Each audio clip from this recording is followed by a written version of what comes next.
तालिबान की फतह के बाद भारत पर मर्ग किसी कैफियत तारी है। भारत की 3 अरब डॉलर की इन्वेस्टमेंट डूब गई और इसके साथ साथ गनी हुकूमत जो कि पाकिस्तान के मगरबी बॉर्डर पर भारत की मजबूत इत्तेहादी थी, उससे भी भारत को हाथ धोना पड़े। जनरल राहील शरीफ जब पाकिस्तान आर्मी के चीफ थे, उनके दौर में पाकिस्तान ने अपनी डॉक्ट्राइन तब्दील कर दी और मगरबी बॉर्डर को अपने लिए ख़तरा करार देते हुए नई हिकमत अमली वज़ा की थी। इसकी वजह भारत का अफ़गानिस्तान में असर था और पाकिस्तानी फ़ौजी की आदत ये समझना शुरू हो गई थी कि भारत मशरकी बॉर्डर यानी LOC की तरफ से कभी जारियत की हिम्मत नहीं कर सकेगा। तालिबान के अफ़गानिस्तान पर कंट्रोल के बाद सूरत हाल अब ये है कि भारत खित्ते में तनहा रह गया है। आइए आपको 2001 से लेकर 2021 तक यानी 20 सालों में भारतीय सरमायाकारी जो उसने अफ़गानिस्तान में की उसकी तफसील बताएं। अमरीकी और नेटो फ़ौज के इनखला के बाद तालिबान जिस सूरत के साथ अफ़गानिस्तान पर कब्ज़ा किया, उसने अमरीकी CIA की कारकर्दगी पर भी सवाल उठा दिए। अमरीकी CIA की रिपोर्ट्स के मुताबिक तालिबान को कम अज़ कम 3 माह लगते पूरे अफ़गानिस्तान पर कब्ज़ा के लिए और 3 साल बाद जाकर काबुल कहीं तालिबान के कंट्रोल में आता। यही वजह है कि काबुल एयरपोर्ट पर जो मनाज़र देखे गए उसकी तवक्को अफ़गान अवाम को नहीं थी, और वरना बहुत पहले हुकूमती हामी मुल्क से फ़रार हो चुके होते। हुकूमती हमायतों को ये डर था कि तालिबान 1990 वाली तारीख दोहराएंगे और जिस तरह कत्लेआम 30 साल कबल किया गया, अफ़गानिस्तान एक बार फिर खून में नहा जाएगा। तालिबान ने इसके बरअक्स आम मुआफ़ी का ऐलान किया और मुतहरिक ग्रुप जो माजी में तालिबान के ख़िलाफ़ बरसरे पैकार थे, तालिबान से उन्होंने हाथ मिला लिया। इस तरह भारत जैसा माजी में शुमाली इत्तेहाद की मदद करता रहा है, मायूसी की आलम में पहले तो दूसरे सूबों और आखिर में काबुल से सफारतखाना भी खाली करवा लिया। इस सारी सूरत हाल में भारत की मायूसी इंतहा को पहुंच चुकी है, क्योंकि तालिबान के साथ हाथ मिलाना पाकिस्तान के होते हुए तकरीबन नामुमकिन है।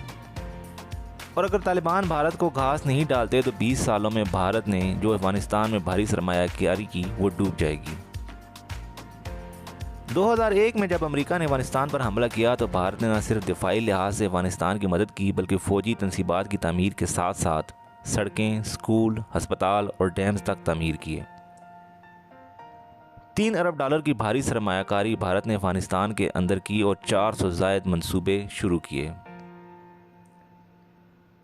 2015 में भारत ने अफ़गानिस्तान की पार्लियामेंट 90 मिलियन डॉलर की लागत से तामीर करवाई, जिसका इफ्तिताह नरेंद्र मोदी ने खुद जाके किया। भारत और अफ़गानिस्तान ने कई माहदों पर दस्तखत किए, जिनमें तजारत के बाहमी फ़रोग़, टेक्नोलॉजी, सनत और कई मुआशी मंसूबे शामिल थे। अफ़गानिस्तान की भारतीय मंडियों तक ड्यूटी फ्री रसाई भी एक मुआहदे के तहत की गई। एक रिपोर्ट के मुताबिक 2019-2020 यानी कि सिर्फ 1 साल में भारत और अफ़गानिस्तान के दरमियान तजारत का हुजूम 1 अरब डॉलर से तजावुज़ कर गया। तालिबान के आने से भारत के अफ़गानिस्तान के साथ तजारती रवाबित भी ख़तरे में पड़ चुके हैं।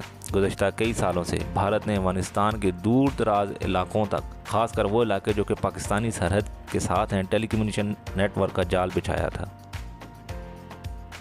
अगरचे भारत ये कहता है कि इसका मकसद अफ़गानिस्तान को एक करना था, यानी कि अफ़गानिस्तान की मरकज़ी हुकूमत की रसाई तमाम इलाकों तक पहुँच जाए, लेकिन पस पर्दा भारत का मकसद ये था कि पाकिस्तान में तख़रीबकारी के लिए ऑपरेशन को बर्क़ रफ्तार बनाया जाए। इस बात की तस्दीक भारतीय minister for external affairs Jaishankar ने गुज़श्ता बरस की। जिनेवा में एक कॉन्फ्रेंस के दौरान उनका कहना था कि अफ़गानिस्तान का कोई ऐसा हिस्सा नहीं है जहाँ भारत ने अपने प्रोजेक्ट्स ना लगाए हों। हिंदू कौम की ये खासियत है कि वो कोई भी काम बग़ैर नफ़ा के नहीं करती। अफ़गान अवाम की भारत से हमदर्दी बढ़ाने के लिए भारतीय हुकूमत ने अफ़गान अवाम के लिए फ़लाह बहबूद के प्रोजेक्ट शुरू किए थे, जिसमें अफ़गान तलबा को वज़ाइफ और डैम्स की तमीर थी। शाहतूत डैम जो कि काबुल में है, भारत ने तमीर करवाया था। इसकी लागत 80 मिलियन डॉलर थी। इसी तरह 2016 में हरात में भारत ने सलमा डैम की तामीर की ताकि अफ़गानिस्तान के पानियों पर न सिर्फ कंट्रोल किया जाए बल्कि भारत के हक़ में रायामा को भी हमवार किया जाए। भारत की बदनीयती और पाकिस्तान दुश्मनी का अंदाज़ा यहाँ से लगाएं कि भारतीय मंसूबे भारत को फ़ायदा और पाकिस्तान को नुकसान देने के लिए बनाए गए। भारत ने ईरान बॉर्डर के साथ 218 किलोमीटर तवील सड़क तामीर की, जिस पर $150 मिलियन लागत आई। ये सड़क चाबहार को अफगानिस्तान से जोड़ने के लिए बनाई गई थी। मकसद ये था कि भारत न सिर्फ असलाह की तरसील बजरिया चाबहार अफगानिस्तान तक मुमकिन बनाए, बल्कि अफगानी मादनियात को भी भारत मुंतकिल कर सके। भारत का मंसूबा ये था कि पाकिस्तान के ख़िलाफ़ ऑपरेशंस के लिए अफगानिस्तान में मौजूद उसकी प्रॉक्सी को किसी किस्म की तकलीफ़ ना हो। लिहाजा बिजली के मंसूबे भी उन इलाकों में लगाए गए जो कि पाकिस्तान मुखालिफ ग्रोहों के लिए एक मजबूत गढ़ थे। जो अस्पताल और क्लिनिक्स बनाए गए उनमें से 90% पाकिस्तान के बॉर्डर के साथ थे, ताकि पाकिस्तान में तखरीबकारी और सरहद पर दहशतगर्दों का हमला करने के बाद जो दहशतगर्द ज़ख्मी हों उनका फौरी इलाज मुमकिन बनाया जा सके। भारत ने अफगानिस्तान को 4 बड़ी बसें और 200 छोटी बसें भी तोहफे में दी। ये 105 लोडर गाड़ियों के अलावा थी। यानी भारत अगर ये मंसूबे अपने मुल्क में शुरू करता तो उसकी आवाम को फ़ायदा होता, मगर अब ये सब चीज़ें तालिबान के कंट्रोल में हैं।